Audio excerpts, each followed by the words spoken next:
Soul Simmers! In this guide, I would like to tell you everything that you need to know about custom content in The Sims 4. I'll dive into questions like, is it safe to download and use custom content? And also share with you a list of places where you can best download custom content. This video is time-coded, so feel free to jump ahead into the section that contains the information that you are looking for. First, I would like to focus on the difference between custom content, or CC, and mods.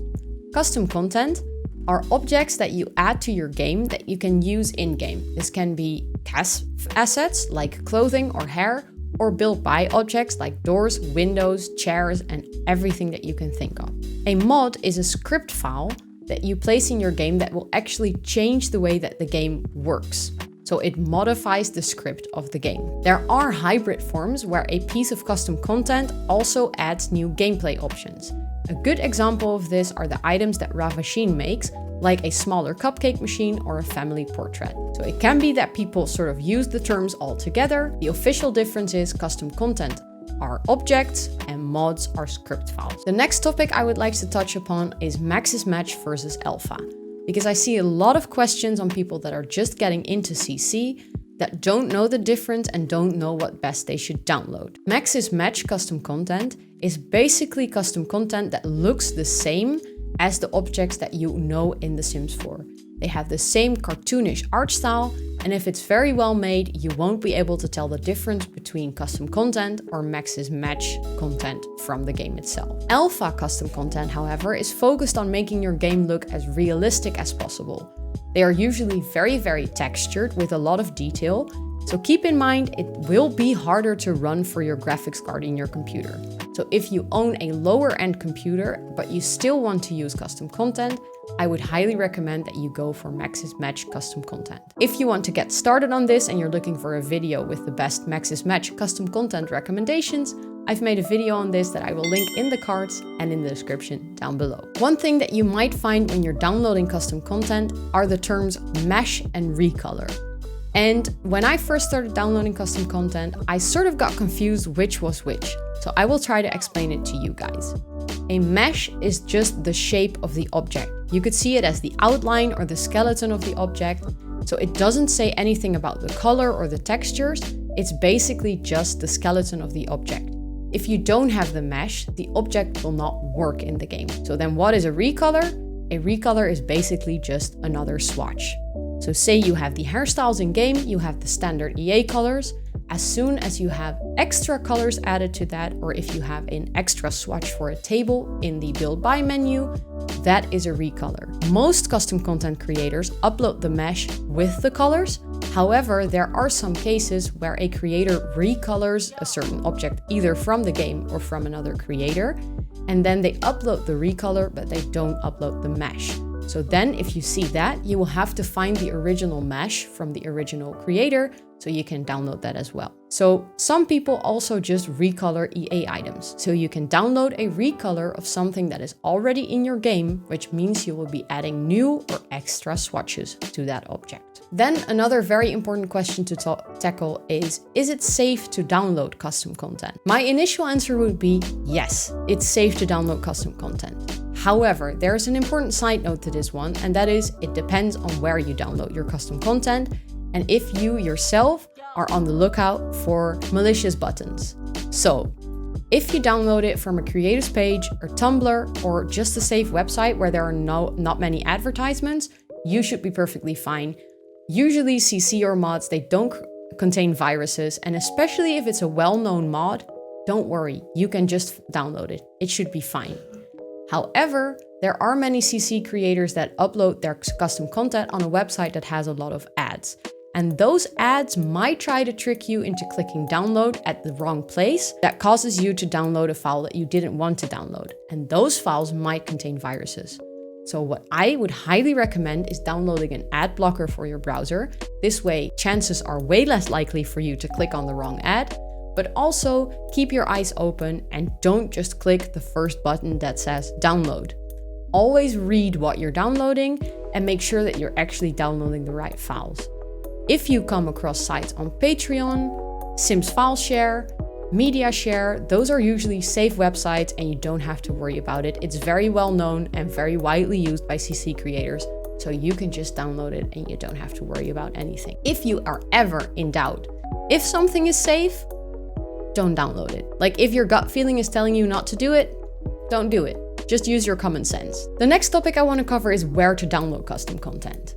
And my biggest recommendation would be if the creator has their own website, download it from there.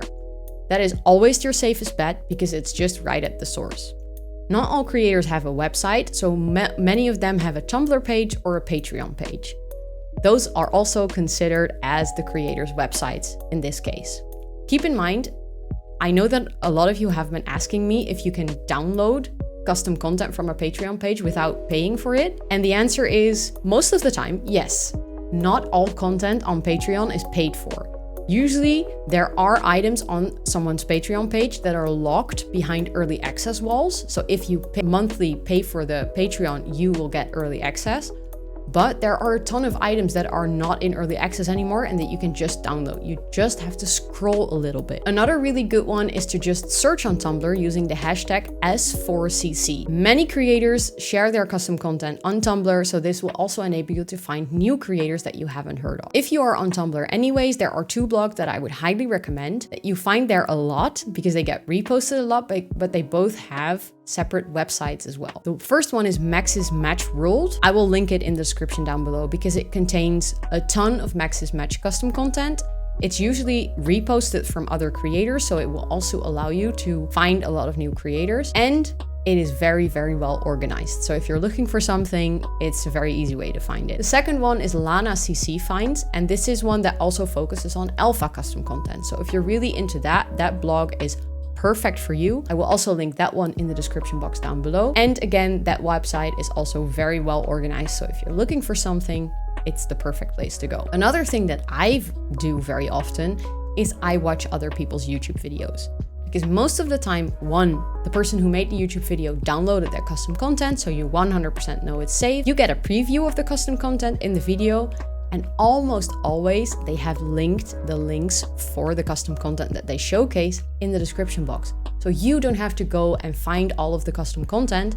You can just literally click on it and download it. All you have to do, as soon as you see something in the video that you like, you just click on the link and you can download it. Okay, so this is editing Rosanna, totally realizing that I forgot to mention one of the most important places to download custom content, and that is the Sims resource. The Sims resource is a great place to download custom content because they have CC for basically every version of The Sims, from The Sims 1 to The Sims 4 all the way through. They have a lot of alpha custom content, but also a bunch of Maxis Match. And again, it's a website that is very well organized. The only downside to this website is that you have a lot of ads and you have waiting times for downloading items unless you pay for the VIP, which is $299 a month.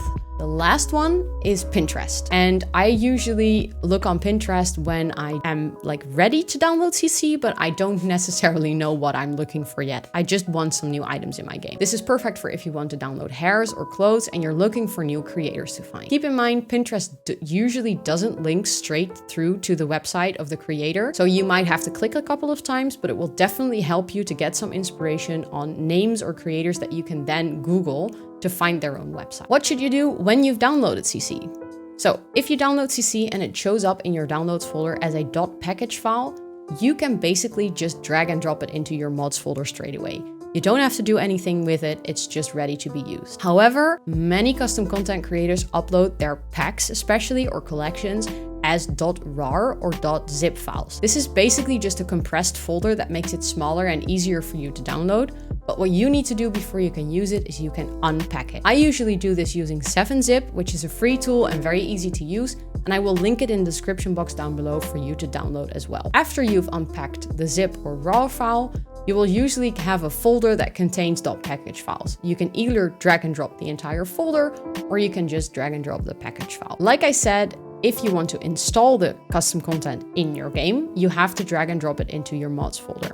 .package files can be multiple folders deep, So it's all up to you how you want to organize your mods folder. I highly recommend that you do this from the start, because the later you start with organizing your mods folder, the more daunting the task becomes and the longer you will postpone it. If you need any tips on how to organize your mods and custom content, I also have a video on this topic that I will link up in the cards and down below in the description box. Once your custom content is in your mods folder, you are basically ready to go. All you need to do is start up your game, go into your settings and check if script mods and custom content are enabled in the settings. If this is the case, you can start playing with your custom content and mods if you installed them too. However, if they are not enabled yet, you have to enable them and restart the game. After the restart, you're good to go and you can enjoy playing with custom content. Just a small tip, which feels like far in the future, but how to maintain your CC once you've installed it and you've been playing with it for a while. Keep in mind, the better you organize your CC folder, the easier it becomes to maintain. Usually when an update of The Sims comes out, you can just drag out your CC folder on your desktop, update the game and then place it back immediately.